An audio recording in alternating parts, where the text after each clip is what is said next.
Hare Krishna, bienvenidos. Hoy tenemos último día de este mes, último día de enero, martes 31, y vamos a comenzar con el capítulo 4, texto 1 del capítulo 4, canto segundo del Srimad Bhagavatam. Om Namo Bhagavate Vasudevaya. Om Namo Bhagavate Vasudevaya. Om Namo Bhagavate Vasudevaya. Sutta Uvacham Vaya Sakeriti Vachas Tattva Nischyamatmanam Upadharya Matim Krishnem Autareya Satim Vyadat. La traducción es la siguiente. Sutta Goswami dijo: Maharaj Pariksit, el hijo de Uttara, después de oír los discursos de Shukadeva Goswami, que estaban todos relacionados con la verdad acerca del ser, aplicó su concentración fielmente sobre el Señor Krishna. Vamos directamente al significado de Prabhupada, que es el siguiente. La palabra satim es muy significativa. Dicha palabra significa, entre comillas, existente y casto. Y ambos significados se pueden aplicar perfectamente en el caso de Maharaj Pariksit. Toda la aventura védica tiene por objeto dirigir la atención de uno enteramente y sin ninguna desviación hacia los pies del loto del Señor Krishna, tal como se instruye en la Bhagavad Gita 15.15. Por fortuna, a Maharaj Pariksit ya lo había atraído el Señor desde el comienzo de su cuerpo, en el vientre de su madre. En el vientre de su madre fue atacado por la bomba atómica Brahmastra, lanzada por Ashvatthama, pero por la gracia del Señor se salvó de ser quemado por el arma abrasadora.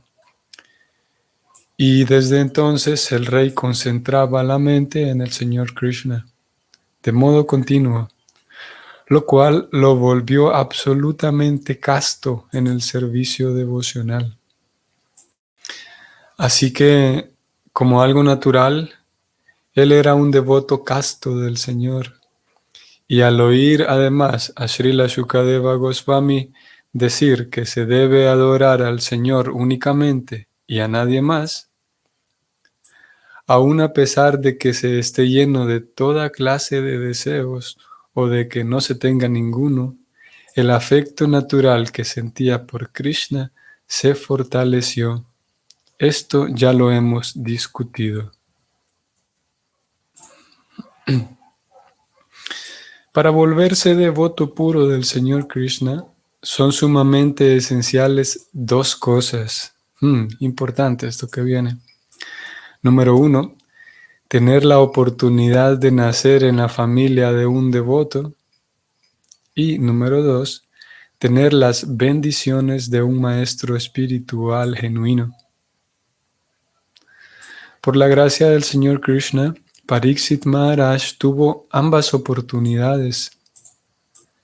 Él nació en una familia de grandes devotos como lo eran los Pándavas, y el Señor, tan solo para perpetuar la dinastía de los Pándavas y favorecerlos de manera especial, salvó específicamente a Maharaj Pariksit, quien más adelante y por disposición del Señor fue maldecido por el hijo de un brahmana y pudo llegar a tener la compañía de un maestro espiritual, tal como Shukadeva Goswami. En el Chaitanya Charitamrita se dice que una persona afortunada por la misericordia del maestro espiritual y del Señor Krishna, llega a la senda del servicio devocional. Esto se aplicaba perfectamente en el caso de Maharaj Pariksit.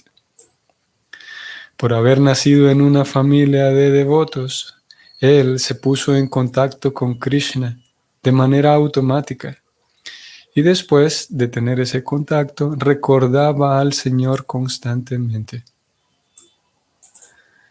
En consecuencia, el Señor Krishna le dio al rey otra oportunidad de desarrollarse en el ámbito del servicio devocional, al presentarle a Shukadeva Goswami, un devoto firme del Señor, que tenía conocimiento perfecto acerca de la autorrealización. Y por el hecho de oír a un maestro espiritual genuino, él fue perfectamente capaz de concentrar aún más su casta mente en el Señor Krishna de una manera natural. Fin del comentario. La castidad de Pariksit. Interesante aquí cómo se usa el concepto. La castidad de Pariksit. Prabhupada termina el comentario diciendo que Pariksit fue perfectamente capaz de concentrar su casta mente en el Señor Krishna de manera natural. La primera línea, Prabhupada, de hecho, inicia su comentario refiriéndose a esta cualidad, la cualidad de la castidad. Hoy por hoy posiblemente se utilice más el concepto de castidad en la forma o relacionado con la sexualidad. La castidad generalmente viene acompañado con esa comprensión sexual. En este caso, parece ser que Prabhupada lo está utilizando más como castidad en el sentido de pureza de su propia mente, la limpieza que alguien puede tener en su interior, en su mente, en la forma en la que ve a los demás, la forma en la que convive, la forma en la que se relaciona. La castidad. Prabhupada terminó aquí, como vimos. Voy a volver. Por la forma en la que Prabhupada termina aquí el comentario diciendo que Pariksit pudo concentrar aún más su casta mente, o sea, su mente ya limpia. Y su mente ya estaba limpia, ya era una mente casta, porque como lo vimos aquí, Prabhupada lo describió un poco, y lo sabemos porque esto nos enteramos de ello en el capítulo, en el canto primero, los capítulos intermedios del canto primero. Vimos la historia de Pariksit y cómo él prácticamente todo el tiempo se mantenía pensando en Krishna, contemplando a Krishna, y gracias a ello entonces podía tener una mente limpia, podía vivir en esa castidad de la que estamos hablando hoy. Y como Prabhupada señaló, ya que él tenía esa limpieza interna, esa limpieza del corazón, se le hizo entonces ahora más fácil cuando escucha a su maestro espiritual que hay que centrar la mente en Krishna. Entonces él ya era algo que hacía de manera natural y pudo centrarse ahora con mayor atención todavía en el proceso de pensar en Krishna, que, como acabamos de leerlo, es ahí donde pretende llevarnos el método, el sistema de Bhakti Yoga. Y Prabhupada utilizó una palabra muy interesante, vamos a buscarla aquí, que pienso que pudo haber sido relevante también para ustedes. Aquí estoy subrayándolo. Prabhupada dice lo siguiente: toda la aventura védica tiene por objeto dirigir la atención de uno enteramente y sin ninguna desviación hacia los pies del loto del Señor Krishna. Prabhupada habla aquí de la aventura védica. Interesante, ¿no? La aventura védica. El proceso mismo es toda una empresa, es toda una aventura. Y lo que pretende es eso, enfocarlo a uno, y esto es consistente, y vamos a ir a la Gita también, Krishna es justamente eso mismo lo que le recomienda a Arjuna en muchas ocasiones en la Gita. Piensa en mí, absorbe tu mente en pensar en mí, ofréceme reverencias, ofréceme homenaje. Mientras peleas, piensa en mí y independientemente de cuál sea el resultado, tú dedícate a pensar en mí. Es lo que Krishna le recomienda a Arjuna. Y de acuerdo como lo ha escrito aquí Prabhupada, toda la aventura védica, todo el mismo proceso que llevamos, podemos decir que es eso, ¿no? Es una aventura. Vamos a ir a este verso que Prabhupada recomendó acá, 15:15 de la Gita. Y el verso lo tenemos aquí. Sarvasya chaham hridi sanivistum matasmritirjanam apohanam cham vedaischa sarvairaham eva vedyam vedanta krit veda videva chaham. La traducción dice así: yo me encuentro en el corazón de todos, y de mí proceden el recuerdo, el conocimiento y el olvido. Es a mí a quien hay que conocer a través de todos los Vedas. En verdad, yo soy el compilador del Vedanta y el conocedor de los Vedas. Bueno, Prabhupada nos remitió aquí puntualmente por esto. Krishna dice que es a mí a quien hay que conocer a través de todos los Vedas. Y si alguien lleva una vida guiada por el sistema védico, ya sea el sistema védico de rituales, ya sea el sistema védico escritural, por todas las actividades védicas, tendrá que llegar a conocer a Krishna. Como decíamos hace unos días, lo leíamos, en la medida en la que uno conoce más de esa persona llamada Krishna, naturalmente uno va a desear acercarse más a esa persona que es Krishna. Y en la medida en la que se escucha más acerca de él, crece ese anhelo por acercarse, por vincularse con él. Y ese mismo conocimiento acerca de él, eso es tan genial, que ese mismo conocimiento acerca de él nos informa que él, tal como lo acabamos de leer en este 15:15, se encuentra en el corazón. Qué genial, porque esa misma suprema personalidad de Dios resulta que está súper cerca nuestro. Y Prabhupada justamente señalaba esa búsqueda constante que todos tenemos de amistad. En realidad, la psicología si podemos llamarlo así, la psicología del alma, o tratando de comprender la psicología del alma, es que ella, o nosotras, todas las almas, estamos buscando todo el tiempo, en sus diferentes formas, estamos buscando todo el tiempo amor. Compañía, estamos buscando amistad, estamos buscando vínculos, y en la medida, todos lo sabemos, en la medida en la que, en la medida en la que maduramos, tenemos más necesidad de vínculos profundos, y se vuelven, podemos decir, superficiales, o se vuelven no satisfactorios los vínculos superficiales. Porque sí, a más madurez, más necesidad de profundidad. Y Prabhupada señala eso, que en realidad el alma está buscando todo el tiempo la compañía de Krishna. Y Krishna está todo el tiempo en el corazón. Y lo que sucede con el sistema de conciencia de Krishna y la ciencia devocional es que en el acto mismo de escuchar acerca de Krishna, resulta que el alma puede estar en presencia de Krishna, porque en realidad todo el tiempo lo estamos. Estamos en presencia de Krishna, porque Él está en el corazón, y al escuchar acerca de Él, podemos tener la experiencia de estar en presencia de Él de manera vívida, ¿no?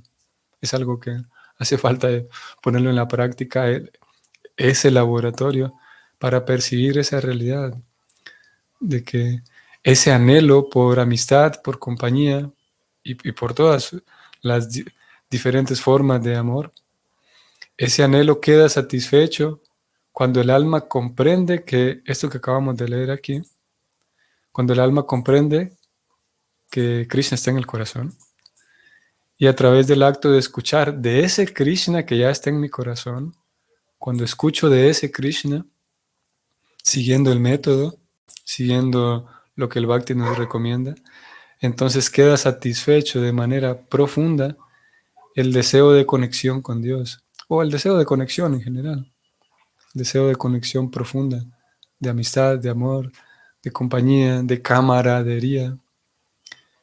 Y como dijo Prabhupada, es ahí donde intenta llevarnos la aventura védica, todo el proceso de conciencia de Krishna.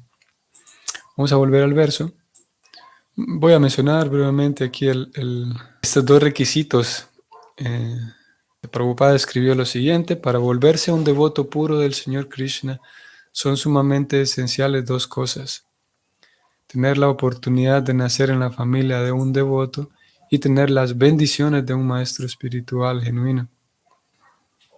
Y por la gracia del Señor Krishna, Pariksit tuvo ambas cosas, ¿no? Prabhupada, en algún par de ocasiones, podemos encontrar en sus conversaciones, por lo menos aquellas que están documentadas, que él describía que el movimiento de conciencia de Krishna, que ISKCON, fue fundada con el objetivo de regalarles o brindarles a las personas en general la oportunidad de recibir asociación santa, una asociación pura, porque en general hay muy pocas oportunidades, si es que podemos decir que hay muy pocas oportunidades de ello en la sociedad.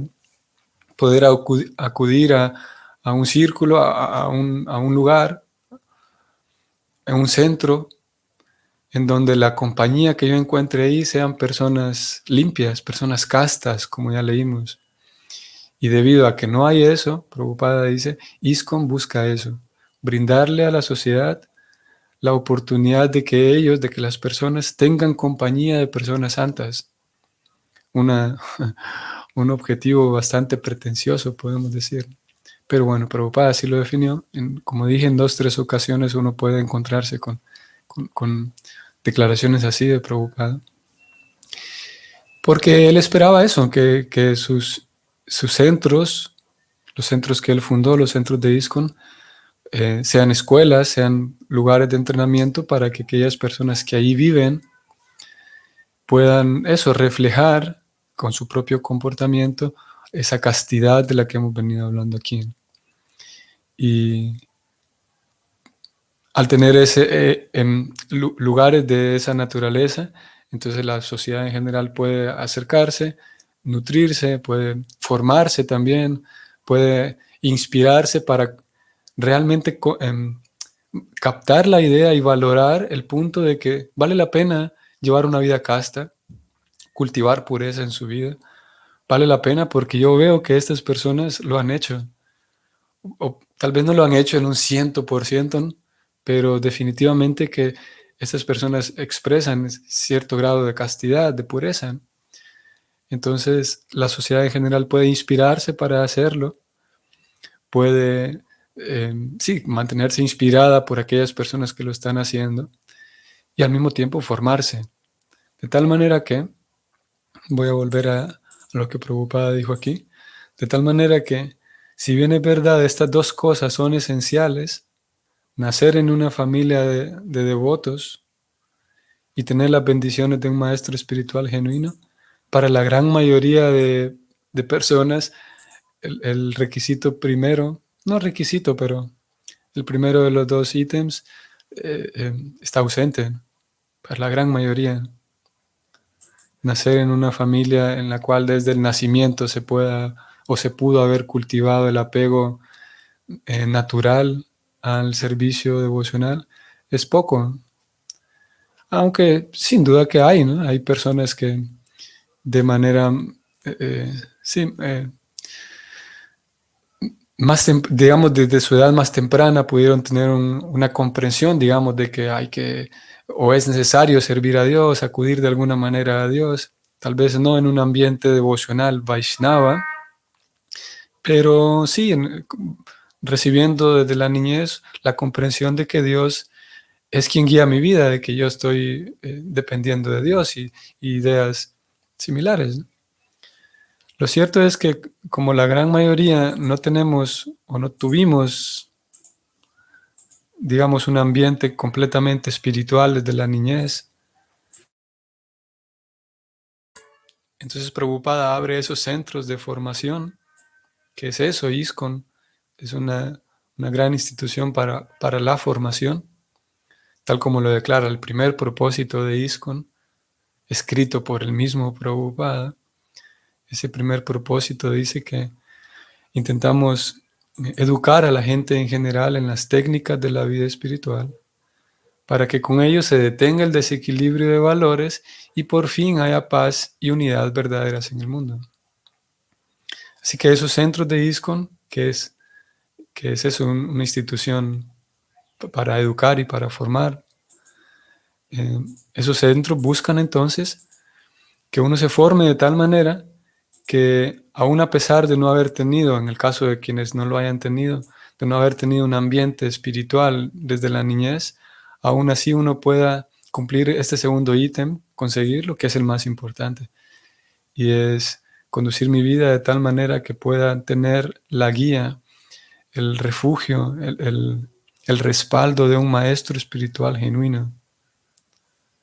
Este segundo ítem es más importante que el primero. Alguien pudiera cumplir el primero y descuidar el segundo. Alguien pudiera nacer en una familia Vaishnava y descuidar el segundo punto de seguir a un maestro espiritual, de buscar ayuda, refugio, respaldo en un maestro espiritual.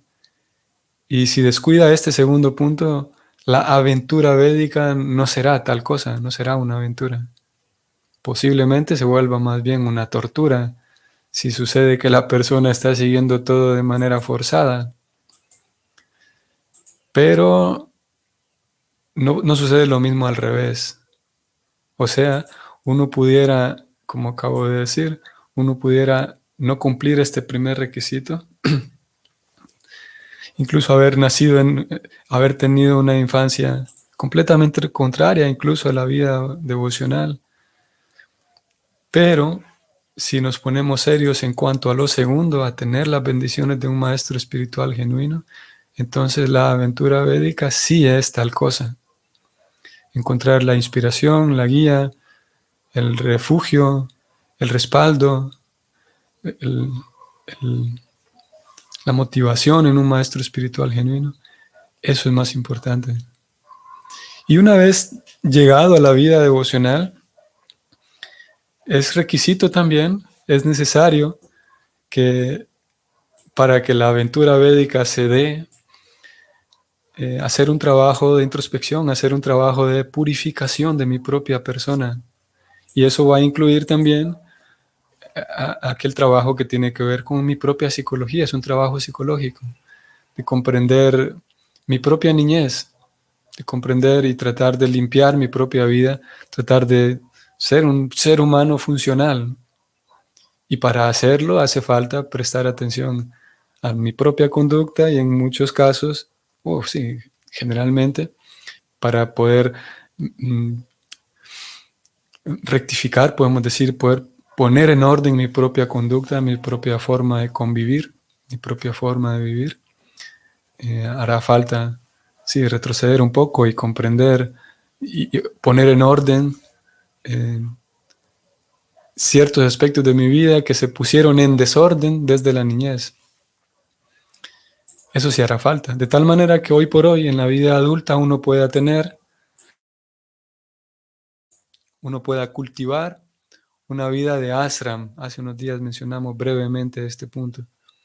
Un ashrama es un lugar en el cual el cultivo espiritual es la prioridad. Eso es un ashrama. Tenemos ashrama de brahmachari, que es el ashrama de estudiante renunciante. Tenemos el ashrama de grihasta, un ashrama en donde la persona lleva una vida social participativa, digamos, en la sociedad, como como un buen ciudadano, como un buen padre de familia, como un buen ciudadano en general. Una vida de ashrama una vida de ashrama de casado usualmente, donde la persona, eso es participativa, crea una familia y la desenvuelve, la nutre apropiadamente para que esa familia también pueda ser funcional en la sociedad.